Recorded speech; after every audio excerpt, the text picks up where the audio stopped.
I've overseen over $100 million in cash collected in purely coaching sales, whether I was on the C-suite of a team, the leadership side of a team, guys like Iman Gadji, Brian Page, Caleb Maddox, Joel Kaplan. I have been a part of some very large info products. And there's been something on my mind lately, quite a bit, so we wrote a doc on it. And it's this weird little norm in the coaching space that we've all accepted, but it's extremely archaic. And when you zoom out, it's actually kind of insane that we take this as normal, but the coaching industry is surprisingly outdated when it comes to pricing. If you think about it, other major purchases in our life, cars, homes, software, even luxury watches, I went like this out of habit because I normally am wearing one. I'm in what I call Blitzkrieg sprint, so no watches right now, just whoop and workout gear, 2-a-days, tons of work, tons of writing, tons of creating. But everything, whether it's Patek, Rolex, whether it's some kind of SaaS like HubSpot, houses, which we'll get into in a second, cars, whatever your favorite car is, everything comes with a visible price tag. The buyer knows, whether it's you or me, the cost of something before they ever step foot into the sales process. But in coaching, there's nothing. It's just a calendar link and a sales call. For a majority of the offers that you can think of, you don't know what the price is until you book a call with said person. It's not that most coaches or consultants or course sellers aren't smart. I've worked with a lot of them. They're all incredibly sharp and creative. But when it comes to pricing, it's almost like the industry is just stuck in the past. It reminds me of car dealerships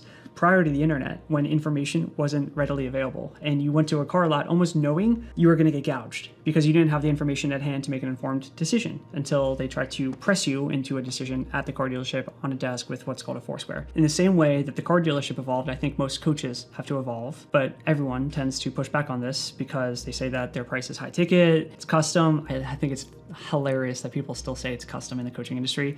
It requires conversation, etc. But let's be honest, even the highest ticket items that you might be thinking of purchasing, you know the price up front. This $110 million condo in Manhattan doesn't have a book a call or take an appointment or walk through tour to find out. The price is right there, clear as day, including the estimated monthly payment of $740,000 plus the HOA fee, which is $36,000 a month, which I think is hilarious. So if a $110 million condo can list price up front, why can't you with an $8,000, $10,000, $20,000 coaching offer? It's because deep down, you have fear. Fear that if a prospect sees the price too early, they'll walk away, get cold feet, never book the call. But that's not a pricing problem like you might think it is. It's actually a positioning problem. Most coaches, including possibly yourself, you're not hiding prices because you think you charge too much. You're doing it because you're thinking about the sales calls you've taken, or maybe that your sales team is taking, and you're recognizing how hard it already is for them to get a yes on the call, or how hard it is for you to get a yes on the call, to get it closed. You're used to taking prospects through a disco phase, through the pitch, looping objections, praying for the close at the end. And because of all that resistance,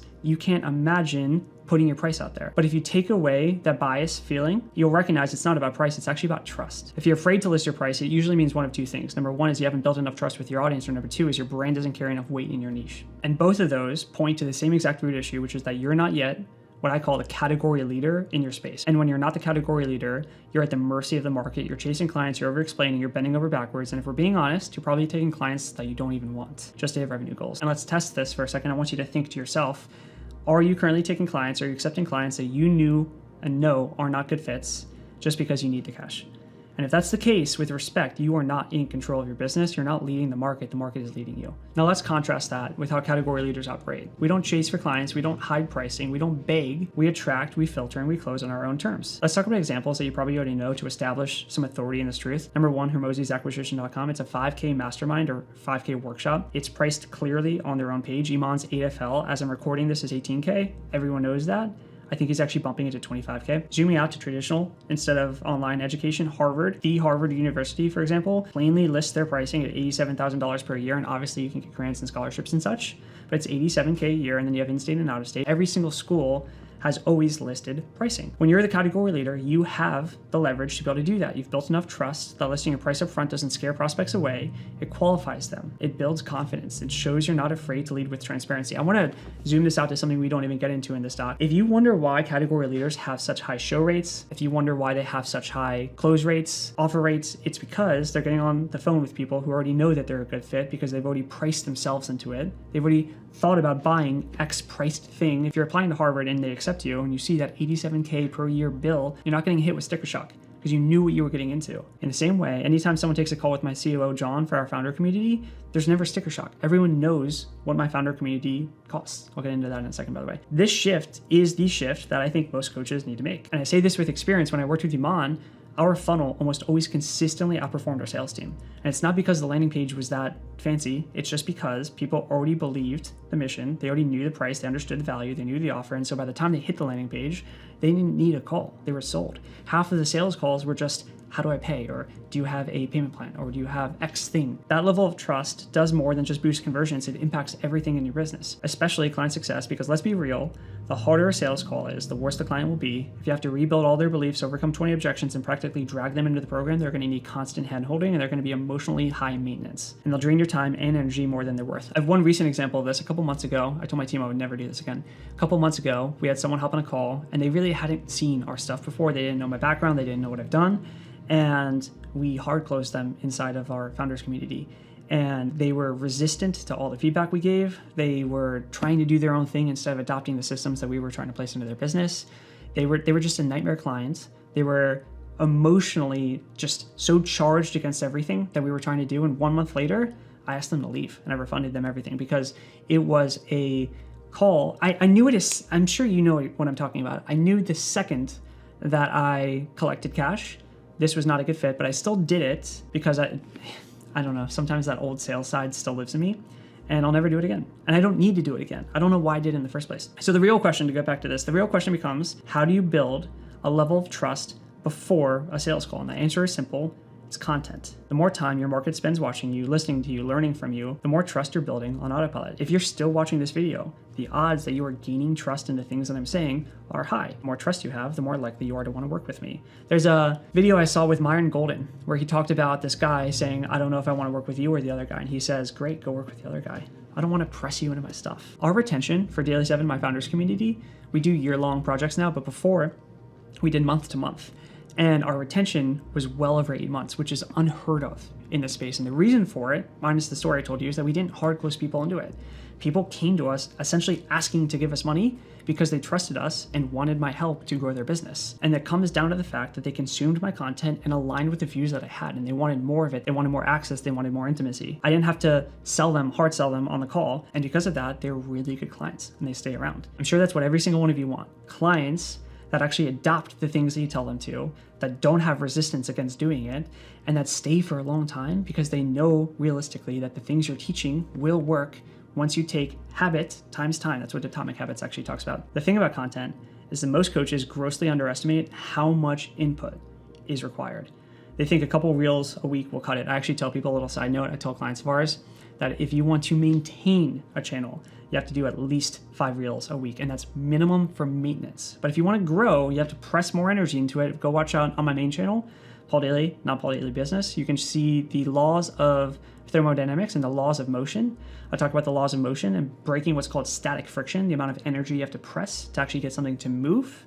That's what this is kind of talking about. You have to put so much volume in. Hormozy says it, I'm about to get into the 5K offer, but you have to put so much volume in. People just underestimate it. They think a couple of reels will cut it. And side note, my clients and I will talk every single Monday about the things we're creating this week. And it's a really common trend. The clients that have worked with me for a while know the numbers of shorts or long or email that they need to create every single week to grow or to maintain. But the clients that are brand new, they'll come in and have this broken mindset that they can create 5 shorts in a week and that'll grow the account. It won't. If you go to my main channel, Paul Daly, instead of this Paul Daly Business channel, you'll see laws of motion. It's I think at the time of recording this is my most recent video. And I talk about how you have to break static friction to grow things. To get the ball moving, you have to put an immense amount of energy in, force equals mass times acceleration. And the way I worded it was the force or the amount of energy that it takes to move that ball, move the content ball, move the channel, grow the channel, get attention. The amount of energy taken is frequency times argumentation. Most people get the frequency wrong. This is what Hormozy talks about with volume. He says most people underestimate how much volume it takes. And talking about Hormozy, let's just think about the 5K offer, that workshop that he has. To sell that, he has 2 best-selling books. He has over 3,600 YouTube videos. He has 10 plus years of doing content. He has a ton of social proof. He constantly drops free valuable things. That's not luck. It's what I call trust in volume. And if your offer is 5 figures plus, and a lot of you guys have 5-figure plus offers, the trust required to justify it is massive. Even if you're at 6K, 5K, you still need a massive amount of trust to get people to feel comfortable investing that amount into your business. The term being thrown around right now is info depression or trust recession. And I'm gonna make another video talking about this stuff, but that's what I call exploiting normalcy bias. You want to believe, or you probably do believe right now, that trust is something that no one in the industry has, but that's not true. It's just that you don't have trust in your business, which is why you think normalcy bias is that misery loves company is essentially the best way to think of this. You want to take the thing that's wrong with your business, no trust, and you want to assume that everyone else has that problem. Because if it's not you, but it's external, it's everyone, then it's a lot easier to say that you're not doing a bad job of what you're doing. But to be honest with you, most of you guys who are coaching have no idea how to create trust in your business, whether it's through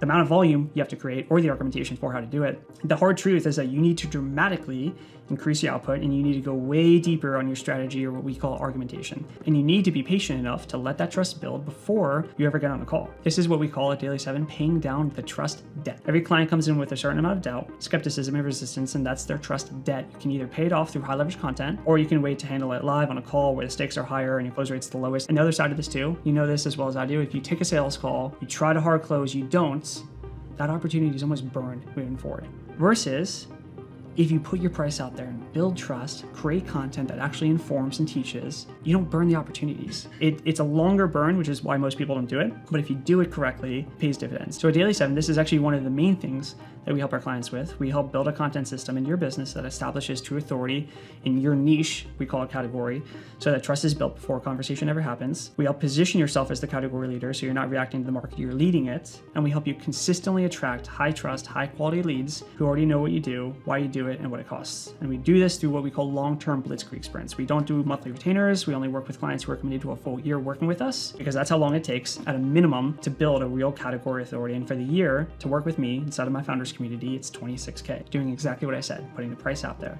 And if that makes you pause, that's great. That's what I'm looking for. It might not be the right fit yet, but if you want to learn more about it, DM me the word 7 on Instagram, spelled out 7 at Paul Daly, and we'll send you the breakdown of how we work, and we'll schedule a one-on-one call with you if it makes sense. Because here's the final truth: when you're not the category leader, you're always fighting. You just don't even know what you're fighting. I'm going to give you another hint here.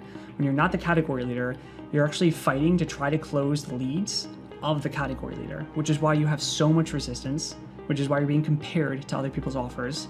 You're being compared to the people that created the category instead of creating your own subcategory and then eventually category. But when you are the category leader, the market comes to you. This is why 10% of the entire industry makes 90% of the money. You just have to find out how to become that category leader. It's something that I think, become very good at. And trust, at the end of the day, is how you make that shift. So if you want to learn more about working with me at Daily 7, DM me 7 on Instagram. If you're not ready to learn more about our founders community and what it's like to work inside of Daily 7 with us, then you can also join our email list, where we create valuable assets that we send out to you once a week.